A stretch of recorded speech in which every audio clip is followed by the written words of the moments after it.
Welcome, welcome, willkommen. I'm too tired to even think about bienvenue, bienvenido. You wouldn't know it's the last session, would you? No. You wouldn't know. Whoa, would you really? You wouldn't know. You've done such a good job. Is there going to be daylight You kept sometime going. soon? Oh, I am excited about this last session because we are in arguably the best city in the world, and I'm sure everybody in the room will agree.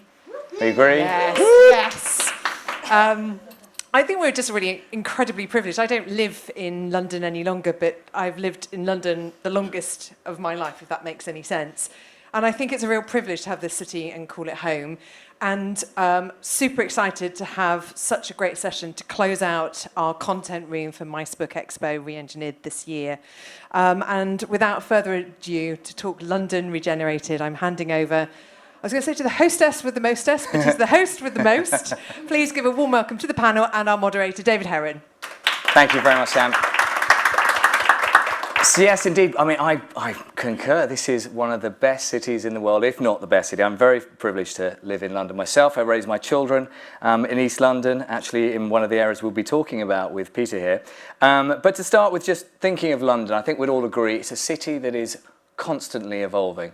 And complementing the history and heritage, there are some outstanding regeneration projects which are breathing new life into neighbourhoods previously in need of support and help.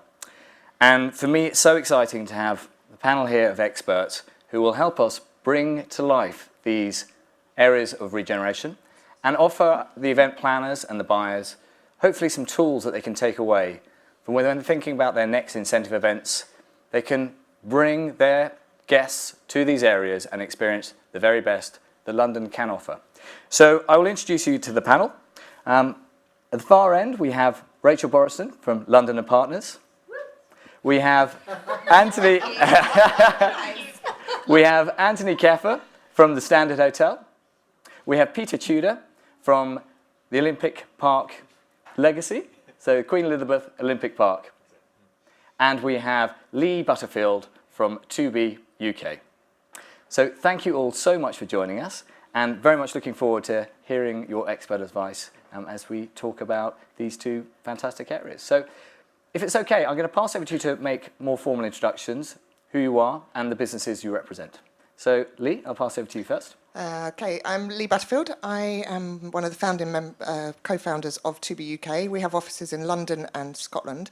London being our first office that we opened. So I'm ex-agency, but I've now switched over to the DMC world and absolutely love this destination. So there is no subject I'm better versed to talk about than London. Thanks for having me. Fantastic.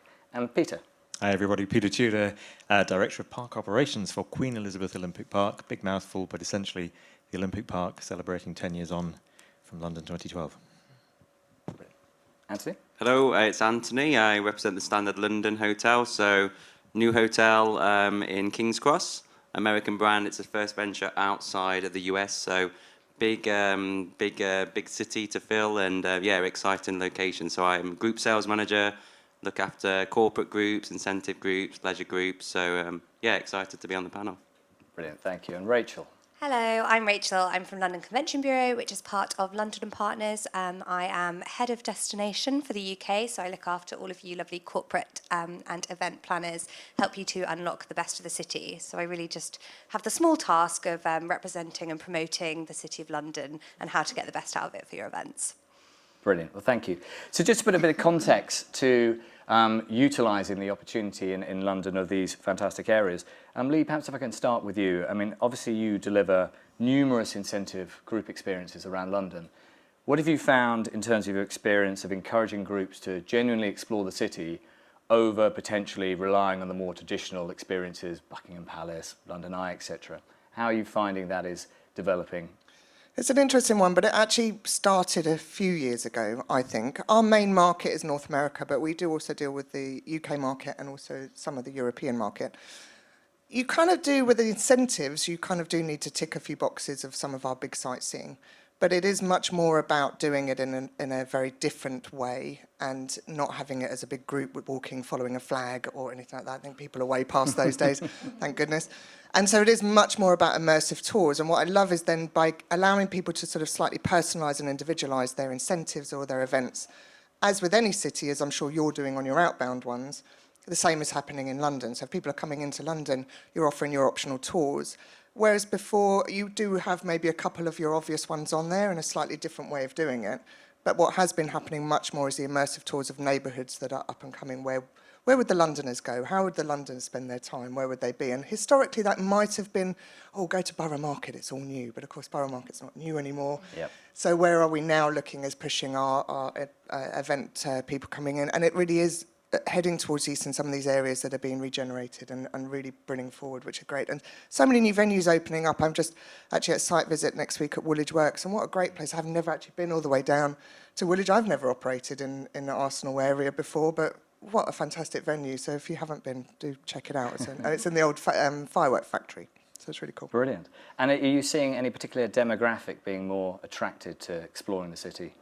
I think it does come a little bit down to industry sector. So a lot of our tech clients are very much about wanting to explore the East, wanting to do tours that are meet the artist, meet the maker, meet the brewer, kind of get much more into that kind of side of things. If we are dealing a little bit more, and I hate to be generalised because I think it is changing, but a lot of the financial insurance ones are still maybe sitting a little bit more traditional on that side, and so it might be that we are doing something still as engaging and immersive, but actually within the Tower of London, or utilising some of our walking tours, whether that be Royal Warrant Tour, or just trying to still gain that excitement, but maybe in a more traditional subject matter. So, okay. But still easily done, I think. I mean, we do a fantastic one for Churchill, where you can go in and do a behind-the-glass tour of Cabinet War Rooms.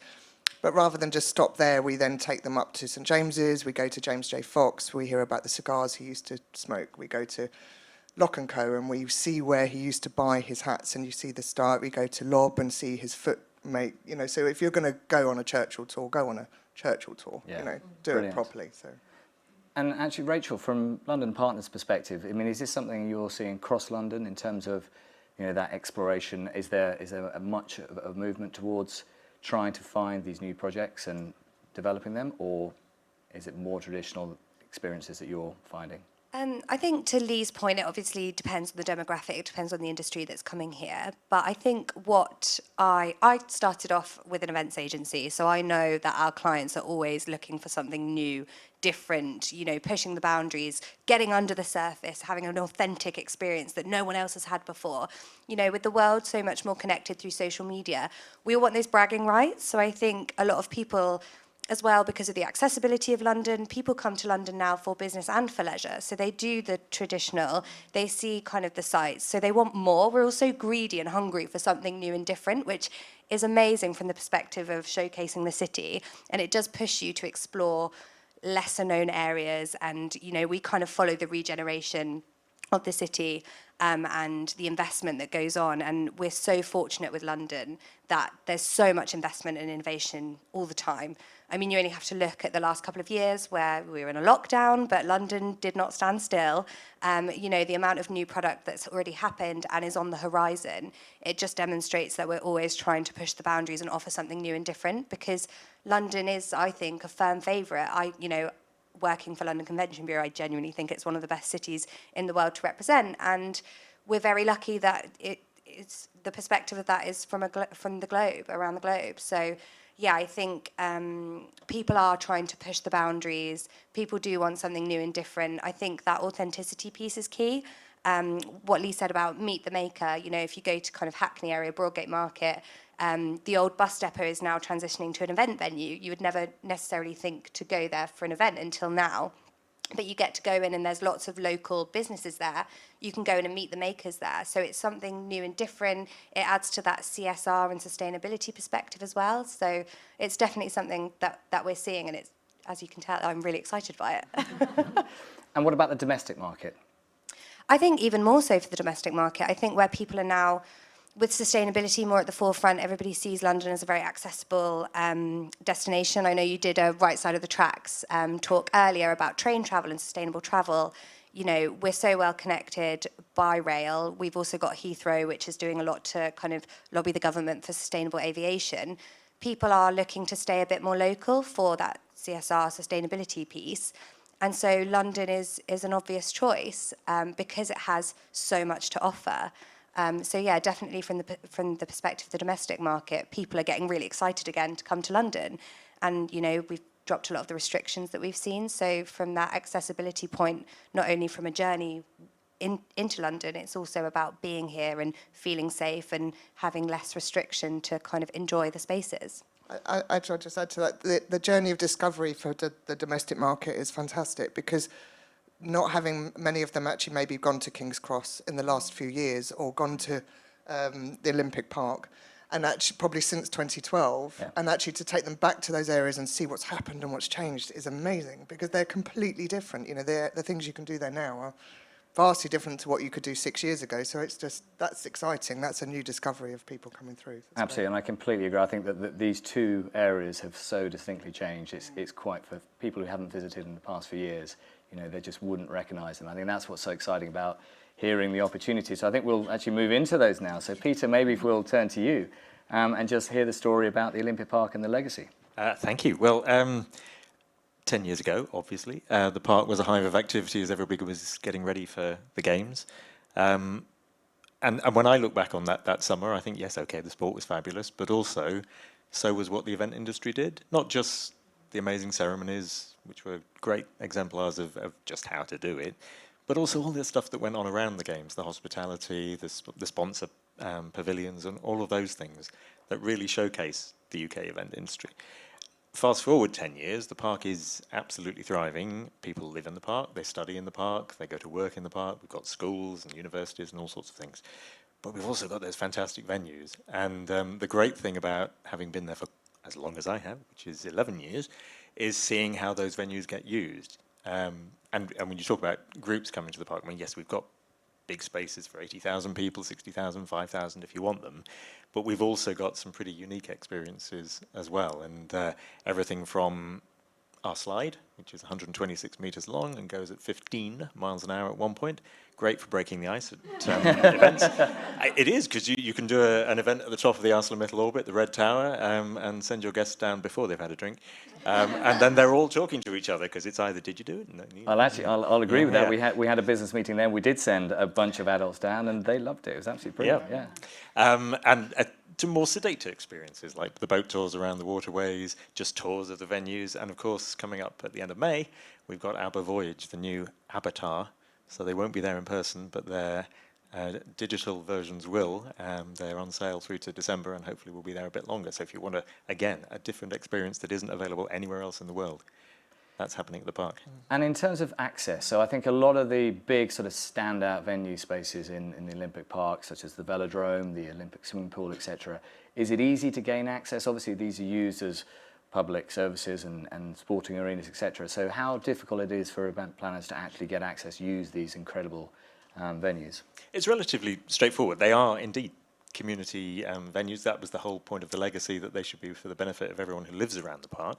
But at the same time, we do mega events in them on a very frequent basis. So everything from the Rugby League World Cup, which is coming at the end of the year, to the Copper Box Arena, to Super League Triathlon in the Aquatic Centre at the end of April. But we also do the niche things as well.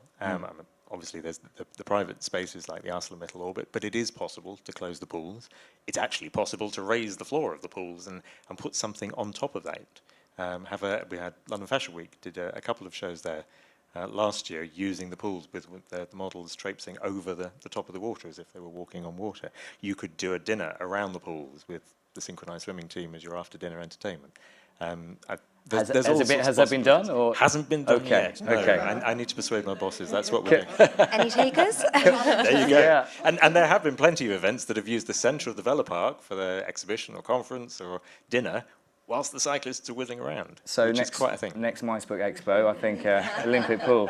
Can we get Tom Daly doing a few little spins as well? If he's still doing it, but Matty trains with us as well, and Grace, so I'm sure we can find somebody. So obviously, I mean, the legacy of the Olympics is around this sporting piece and trying to give the sport back to the community. You touched on a few of the kind of experiences and the swimming pool and velodrome, etc. But if a group was coming over, are there any other experiences maybe lesser known that you could bring a group to have a sort of an adventure day and really sort of immerse themselves in all the different opportunities in the park? Yeah, I think the venues are obviously famous. The park was a big hit at Games time because people weren't expecting it. It's been added to. We're planting more trees even today. So doing things out in the park, whether it's a guided tour with one of our volunteers, who usually is a games maker, who was around at the games, the boat tours, stadium tours are a fascinating insight into a stadium that's been used for athletics and for football, so you get the best of both. And then there's tying into the big events when they happen. Just this morning it was announced that Soccer Aid is coming to the park in June, and Usain Bolt is going to be playing football. So he's coming back to the stadium this year, 10 years on, which is great. Right. And Lee Valley and the Olympic legacy from there in terms of rafting, etc. Are you connected with that at all, or is that something that you can support and direct? Yes, so we work really closely with Lee Valley Regional Park Authority. They look after the Whitewater Rafting Centre, which is, again, a bit like the slide, another of those experiences that you can't help but talk about when you've done it. And they look after the Hockey and Tennis Centre and the Vela Park as well. So those two, the latter two venues are very much part of the park, and we work very alongside them all the time. Brilliant. Commonwealth Games as well, of course, is coming this year, and coming to London because the track cycling is at the Vela Park, Brilliant. Even though the event is in Birmingham. Thank you very much for that. So moving on to King's Cross and Anthony. So if you had a group based in the Standard, or if a group was based here in the Pullman, what type of experiences would you be encouraged them to look at in the local area, and particularly taking advantage of this incredible regeneration project behind us here? Yeah, I think you've got quite a lot, actually. I think just in the immediate walking area, Coal Drops Yard is the focal point that I focus on. I think that's been the big regeneration product.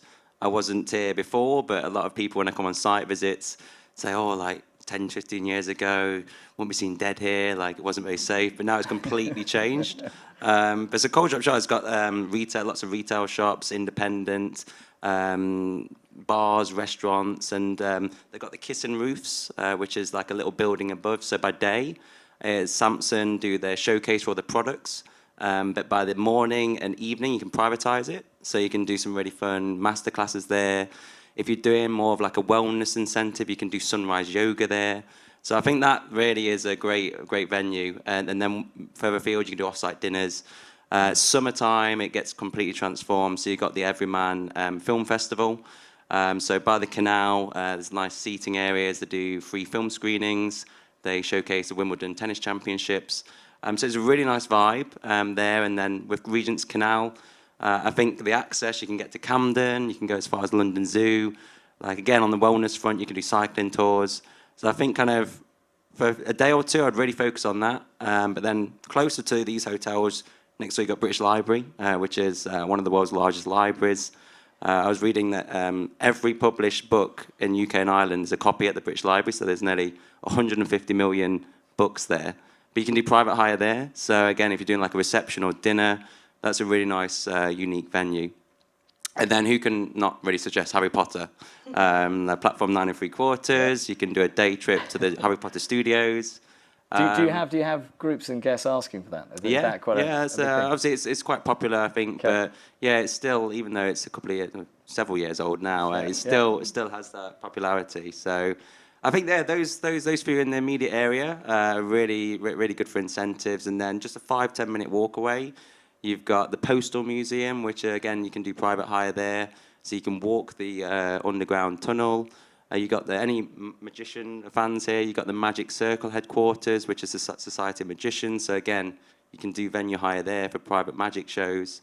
So I think there's abundance around here, and can work for different sort of incentives. So yeah, it's exciting, because for me, my background, I was in Marriott. I was working in the Mayfair, Piccadilly area, which is the more traditional incentive. So to now work for King's Cross and seeing what's on option here, I think it's really exciting, something different. I think it really surprises people. Actually, for lunchtime, I took one of the suppliers across to Granary Square, which is next door to Coldrops Yard. And I mean, she was just blown away. She'd been back a decade ago, sort of in the area, and we just couldn't believe the transformation. The thing that struck me, though, is that it's a great area, but it's obviously for public consumption at the moment. How easy, and maybe this is a question for you, Lee or Rachel, how easy is it to take these spaces and privatise them and make these kind of bespoke experiences and sort of raise the bar a bit for private guests? Want me to go first? Yeah, I'll go first just on the small bit, but I think they'll probably... There are elements and places, so there are bars you can take over. In Coldrops Yard, they're a little bit stuck with the residents, and the residents have to agree to the events that happen there. So we tried to do a car launch there last year, and they didn't like the brand. So Well, the residents didn't like the brand. they didn't like the brand. So there is definitely still that Snobs. kind of process that is to be able to use all of the spaces. However, having said that, that's just the main ones in there. There are if you just kind of get a bit creative with what you're looking at and how you're doing it.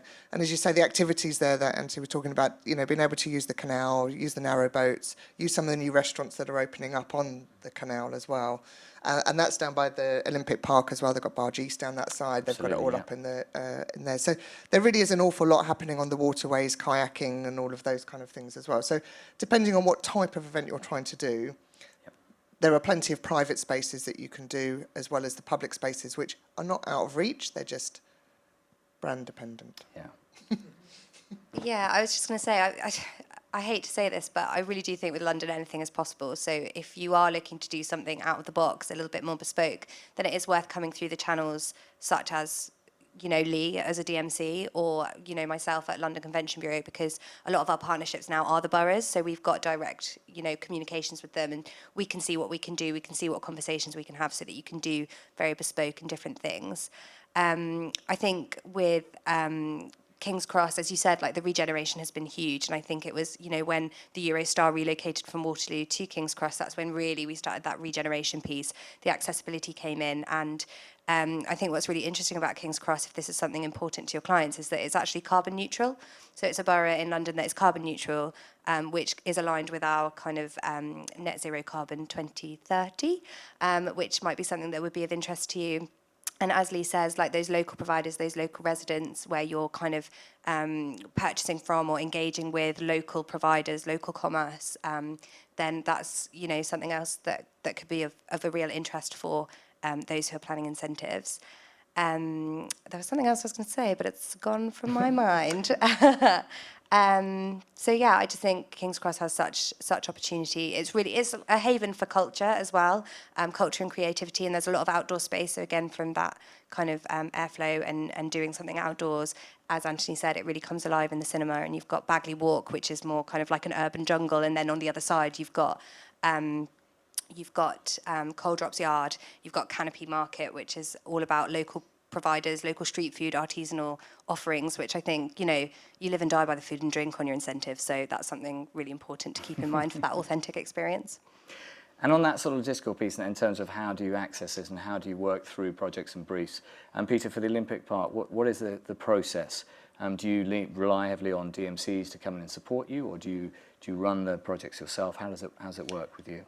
It's a bit of a mix, but mostly each venue has its own operating company that reports to us, and then it's the event organizer, the DMCs or whoever, who are coming to them to make things happen. But we do also, as the Legacy Corporation, take that pan-park approach so that we can do things across different venues. Particularly there's an event actually happening this week, which is having its conference in the stadium for a big corporate, but then is using other venues dotted around and outside of the park as well for the dining experience. Okay. No offence to the local hotels, we've got 2,000 hotel beds now within 10 minutes of the park, which we didn't have 10 years ago, which is again an indicator of the confidence that people are bringing to the area. So we can do all of that linking to make sure that maybe things that people don't necessarily know about or haven't thought about can be part of their event. And it's interesting you talk about closing down space, and we've got an inquiry at the moment which will close down a bit of the park. So it's how we manage our residents and everybody else to make sure the regular users know that they can still come, they just can't go in that bit. I think that's changing constantly as well, so it's good to hear that you're doing that. And I do believe that actually even with some of the spaces that are being a bit restrictive now, don't close your mind off to it, because people are evolving and changing as they're developing their companies and their spaces and their commercial kind of outputs. And so what I'm finding is something that I 2 years ago was an absolute dead no, you could never do that. No, London doesn't do that. All of a sudden they're like, yes, we'll be open to that. Yeah. And you're like, Yeah. okay, so actually there's very much a change and a shift in mindset, which I think is great, and it's opening up a lot more things, which is good. I think interestingly for the two areas as well, I think post-COVID, I think we are a community and a society that's moving more towards outdoor experiences. And these are two areas that offer outdoor spaces in abundance and very exciting outdoor spaces. So I think that's a shift in, potentially the demand that will be coming through for experiences. Even taking that to even Royal Parks, never before could you actually run an event in a Royal Park unless it was a charity or a ticketed or open to everyone. And now all of a sudden you're able to do an organised picnic. So That has only just changed, yeah, because Okay. things are changing. That's been like years Royal Parks wouldn't do it, and all of a sudden they're like, oh, no, well, maybe think about that. Yeah, so. Like I said, anything is possible. You heard it here, yeah. So we haven't touched too much on venues and venue spaces. Obviously, you can have some just, shells of spaces that you can use and build something. But in terms of product that already exists, so outstanding new restaurants, exciting, buildings that we can use, etc. Perhaps if we go to you first, Peter, in terms I know there's some really interesting new restaurants and facilities opening up. Yeah, and it is part of that whole confidence about the area, which is only 10 minutes from here, so you can stay at your hotel and come to park on the Javelin into Stratford International. Yes, so on the edge of the park, you mentioned Barge East, which is a floating restaurant, which keeps winning awards. It's doing really well. On the Hackney side, and of course that also links with Hackney Wick and all the excitements that go on the other side of the water there. Just a little bit north of there is Here East, the former broadcast centre from the Games, which has a string of fantastic restaurants, again along the waterway. But over on the Westfield side of the park, on the east side of the park, we now have Haugen. Not our building, it's on, so if you came to the Games and you went through security checks, the main entrance, and had your tickets checked and everything else, you were going through land that wasn't part of the park, that was owned by Lend-Lease. They've now developed that into a big corporate area with plenty of office blocks and residential units, but also Haugen, this fantastic, amazing looking wooden restaurant with a Swiss theme that opened last year and is doing great business just on the edge of the park. And we'll be adding to those as the park develops, because there's plenty more things to come. So that building itself, actually, architecturally stunning, Just amazing, but yeah. the capacity is It's huge, ridiculous. yeah. Do you have any idea? They invited me to the opening night. I didn't feel trendy enough, so I didn't stay very long. Is that code for you drank too much? Is that fashion? No. I think it's I want to say about 900 or something like that. It is huge. It's in there. vast. And there's lots of little spaces tucked away inside, and it overlooks the park, so it's a great spot. Yeah, well worth a visit. Yeah. And you mentioned Hackney there, but Hackney's actually now got, I think, 5 Michelin-starred restaurants. Absolutely. Just in that one little section of it. So it's really changing and pushing all the way. I mean, they're small niche restaurants, but fantastic to just see that coming up in small neighbourhoods around London. So that's really good. There's a great fish restaurant there as well, isn't there? I'm looking at the 100 here, so 100 Shoreditch. So now talking about King's Cross, and feel free to also tell us a little about the Standard Hotel as well. But in terms of venue space in the hotel and around, you pick out a few highlights? Definitely. It's going to be quite exciting this summer. Not many people know, but we've got a rooftop, so available for private hire. So again, the outdoor space. Really nice views. Behind the hotel is quite residential, so you can see the Olympic Park. You can see as far as Crystal Palace and some of the well-known monuments. But private hire there. And I think Decimo Restaurant is our 10th floor restaurant. So I'm not sure if any of you know the hotel, but it's quite a striking hotel building opposite the Renaissance, and it's got a red pill lift. So that has one destination, which is to the 10th floor restaurant. So a really nice Spanish Mexican cuisine. Definitely worth checking out on a Friday, Saturday. A really nice vibe, live DJs. And across the hall from there, we have our new Sweeties cocktail bar, which again is quite unique. It's our mixologists use these new tropic ingredients, which are supposed to be cocktails like very beneficial for your health. So the tagline is you can enjoy the cocktails without the hangover. So that's the appeal. But both are available for private hire as well. And I think as well with ourselves, we know that our event space isn't the largest, so we do partner with the local venues. Camden Town Hall, which is next door to us, there's a really exciting new event space opening there called Il Batacchio. It's going to be a 1,500 capacity ballroom, so that's going to be really exciting opening next year. Samson Cakes, which I mentioned earlier, is a really good venue. You've got King's Place, Business Design Centre, all available for private hire. So lots going on around the area, and the restaurants-wise, I think Coal Drops Yard is a great location. I think there's 24 restaurants in that area. Yeah. And you might have also known a bit close to the station, German Gymnasium, which is a really good fun kind of setting, German-style restaurant. So, yeah, I think for like dinners and local venues, there's so much going on in King's Cross. So really Yeah, exciting. I agree. Going back to your property, so the rooftop, I've spoken with you before, it's possible to take over the various different restaurants and bars as one. Is that correct? You can hire them all, including the outdoor space, the indoor space sector, and literally to do a complete takeover? Yeah, so the nice thing about the 10th floor is Decimo and Suite is on the same level, and I have access to the rooftop. So if you were done like a 600-person party, you'd have both spaces and get the rooftop as well. Suite is if you did private hire, you get half of the rooftop included. So you can do a really nice flow for the evening, especially in the summer months, which we're quite excited for. We opened in 2019. We haven't really had a summer yet because of the COVID pandemic. So yeah, it's going to be exciting to see all the events taking place. It'll Which be will a be crazy good. summer. Yeah. And in terms of late license and a dinner turning into a party, that is something you're offering. Yeah, so 2 a.m. license for both Decimo and Sweeties. I think kind of Decimo open Tuesday through to Saturday, so any budget conscious planners with clients, Sunday and Monday we can be really competitive with our rate. But yeah, Friday, Saturday is definitely the days I would definitely prioritise. Brilliant. Lee, Rachel, anything you'd like to add? Any of your favourites in either area, either East London or here in King's Cross? A lot of them have been mentioned actually for me. So there are a huge amount of restaurants, and don't forget, nearly in London, as Rachel says, pretty much anything's possible. You can privatise. I don't know if there's any restaurant that's actually said no to me. So you can pretty much privatise anything. So if they haven't got the private room, just take the restaurant and just and work on it that way. So if you've got numbers to get round, I mean we're working on at the moment one which is a group of 1,000, and they want to do dine-arounds, but they want to do dine-arounds in groups of 20. That's fun. But what's interesting is we're actually putting together a concept of dining in the sky, so all 1,000 will have a restaurant with a view. And that's where London is able to bring a theme or a concept to your element. Every meal on a rooftop? So Not quite rooftop, with a view. Okay. I'm going kind of loose on that one, all right? Creative license, yeah. There's Okay. a little bit of artistic license there, but we have so much scope, and in these areas with the new ones opening up, like German Gymnasium is great, Caravan's great, they get the big numbers through, so you can actually do some quite good things there. Anything to add there, Rachel?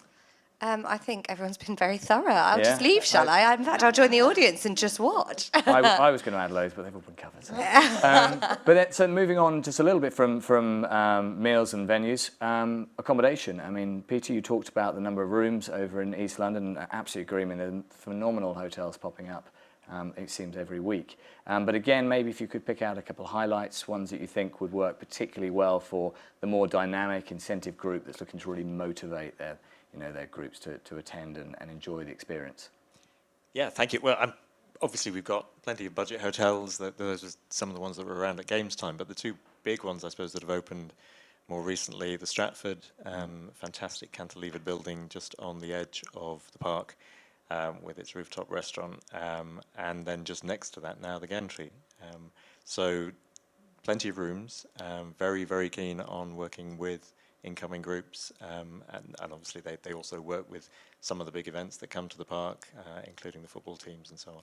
But those two are really stand out for us because they are such an investment in the area and such a signifier of the confidence that people have, that this park is not just somewhere that is to be celebrated for 10 years ago, but for everything that's to come. Yeah. Because, of course, we do have things like East Bank coming as well, which you might give me a minute to talk about. Yeah, I will give you the opportunity. Thank you. Anthony, clearly, I mean, Standard is a great property around, and it is truly a fantastic property. We're here in the Pullman, which is a great base as well for groups coming to King's Cross. But in terms of other properties that are coming online, and maybe I should ask Rachel to address this rather than yourself, Anthony, but is there anywhere that you're aware of that's coming? Well, I think I'd just rather than what's coming, I'd probably reference the Renaissance in Pancras. Obviously, a hugely iconic, architecturally, beautiful building, hotel that can service huge numbers. And as Peter keeps saying, it's not far from the Queen Elizabeth Olympic Park. So if you did want to base yourself in this area and do a bit of a split between the two, obviously you've got the Standard, you've got the Pullman, you've got the Renaissance in Pancras. You've also got, if you wanted, I don't know why you would, to leave London, you've also then got, quick access to the train line so that, with the levelling up agenda and other great cities around the UK, you could also kind of go out as well. We're not afraid to share because we know people will be back. But yeah, I think, the Renaissance in Pancras is always worth a mention. Absolutely. Lee, is there anything you'd like to add to that? I think they've already been said, to be totally honest. I'm trying to see. There's new hotels opening all the time, which can only be an amazing thing for London in the sense of compatibility, getting competitive rates, getting availability. At the moment, things are crazy manic, as anyone who works in the hotel industry in this room will tell you. But I do think that will kind of ease out a little bit, and it will allow the groups market to come back in. At the moment, it's kind of focused a bit more on leisure, as it always does after any kind of recession or anything that happens. We kind of go into that bubble of leisure, and now we're coming, hopefully next year and the year after, we'll come back very much to the group side of things, and that will be interesting to see where the rates pan out, and people looking, it does push where the rates of traditional areas like Mayfair and Piccadilly, their rates at the moment are so extortionate.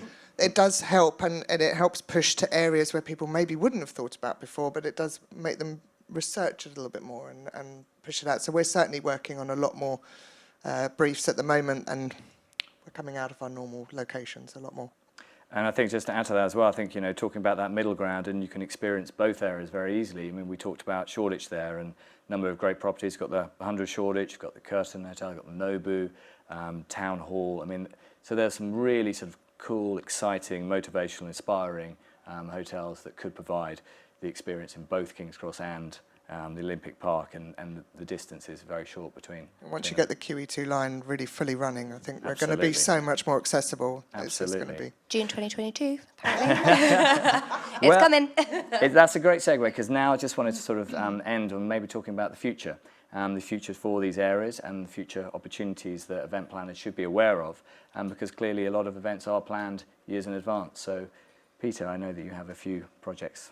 Yes, thank you. You can see where Crossrail emerges from the ground at Stratford from the top of the ArcelorMittal orbit before you take your slides. So we're just waiting for the trains to come out the tunnel. And on the other side, if you look out the windows, you get to see East Bank, which is our new cultural area, which I'm sure many people have heard about. It's been swiftly going up during the pandemic. The construction continued. And that will have a new theatre for Sadler's Wells to add to their existing Rosebery Avenue venues and the Peacock. It will have a new BBC studio replacing the Maida Vale studio, where there will be recordings but also performances. Next to that, University of the Arts London, and next to that, a new branch of the Victoria and Albert Museum, V&A East, which is the last of the buildings to open. So the public realm will open summer next year, and then the buildings will have their fit out from 23 through to 24, and then 25 for the V&A. And V&A are also bringing Storehouse, which I think is going to be a really interesting experience for groups. Storehouse will be all of the exhibits that they have in storage that are not normally on display. They're all in a big building in West London at the moment, and you have to make an appointment to go see them.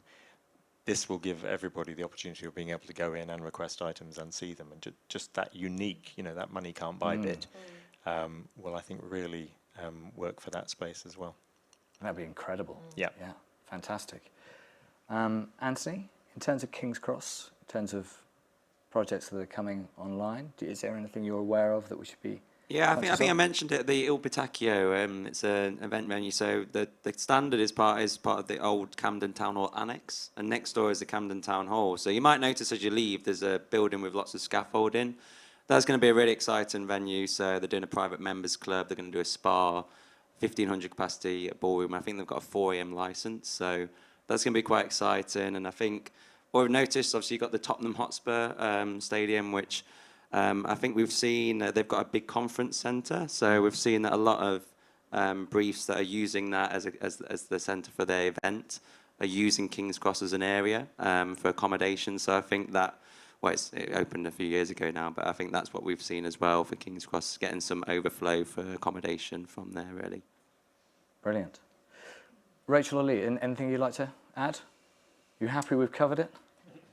I actually am. Yeah, I think everyone's been, sharing everything of relevance, really. But, I think as we look at London as a wider picture as well, I know we're focusing on the Queen Elizabeth Olympic Park, focusing on King's Cross. I think if we think about all of the regeneration that's going on, I think all that we can tell is that London is still incredibly relevant, and we're still investing in different areas within London, such as Battersea. We've even extended our tube line. We've got an art hotel going into there. We've got event spaces there that can be privatised as well. I think the connectivity of London, how walkable it is, but also, the Queen Elizabeth line, our tube lines, just means that wherever you want to go in London, there's opportunity, and you can base yourself in certain areas, but still go and explore what's new and upcoming in different areas as well. So, yeah, I think you've been very comprehensive on this area, so I thought I'd add my 2 cents there. Well, we have a few minutes left, so perhaps if I open to the floor now, is there any questions you might like to ask any of the panellists? Anyone? It's because we've been so thorough. I know. This is You clearly have it. been very thorough. That's why everyone's been scribbling. I've been watching at the back. No? Yes, you can. Let me just bring you the microphone. I just wanted to touch on the Battersea area, because obviously it's been in the press a lot, and I think we were looking at hopefully some new venues that way, and I know there's a lot of noise around some retail and that kind of thing. But are we expecting any new and exciting venues in that direction, that area? Yes, we are. We had a couple of. We had someone in place for a venue there, but they are no longer doing that. So I think it's still open. As knowledgeable and as in touch as we are, I don't think that's been shared with us just yet. But yes, I think just stay posted. Is that the right expression? There's a lot of space there, so come on, there's Keep got to be posted, something. yeah. No worries. That's great. So, any further questions? Oh. Keeping me on my feet here. Not that they're sore, not that there's a cocktail waiting for me at the Standard. I've just had a text. So going back to the Stratford area, I know there's been rumours of like a Madison Square Garden. Is that in? What a good day to be asking. The planning committee meets in about 3 hours. Yes, so that's nothing to do with us, but the planning. So it's on land just north of Stratford Station. It's not on the park. It was a land that was previously owned by Westfield and was purchased by MSG 4 or 5 years ago, and it comes to committee tonight. So. Yeah, watch the news tonight. There's lots of people who are very excited about it, especially our local hotels and event organisers, and some local people less thrilled. Brilliant. In that case, I think we're going to wrap up the panel session now, but certainly I'll expect to be seeing you all dancing to the virtual ABBA over in the Olympic Park and joining us for cocktails at the top of the Standard sometime soon. But until then, thank you so much to our panel here for bringing to life these incredible regeneration projects. Thank you all for attending. And that is all from, I think, the end of Mike's book. Not quite. Expo? Not quite. Tell us more. Big round of applause for this really, really lovely, energetic session. And I am genuinely not joking. I do have a cocktail waiting for me at the Standard. My friends just messaged me. Oh, okay. Yeah, that wasn't even a crazy MC line. That was actually the truth. Most of them are just gags, but that one was not actually a gag. We still have plenty more downstairs until 5 o'clock, so you can work down from the Pullman. You can go and connect in. Our exhibitors are still down there. They've had 2 very long days, so it would be lovely if everyone went and just high-fived or fist-pumped or hugged or whatever your choice of thing is. But please just pop down before you go out and say hi to someone you don't know, or say hi to someone you do, or to both. That would be quite nice as well, wouldn't it? Give them a bit of a back rub or something. We've had 2 incredible days of content. It is all being packaged up. I'm looking at you, Chet, and it will be broadcast and shared on MySbook. So if you missed anything in here, why? Because it's been a brilliant couple of days. But no, if you have missed anything or you want to share it with colleagues and friends and anyone else, as my brain is now drained, anyone you want to, please make sure you do that. It's been a great couple of days. Keep connecting, keep talking, keep doing business, keep live, keep coming to London, and we'll see you at the V Awards next, 1st of July, Pan Pacific. So we'll see you there, and hopefully we'll see you all before. So thanks very much, and have a good rest of your day.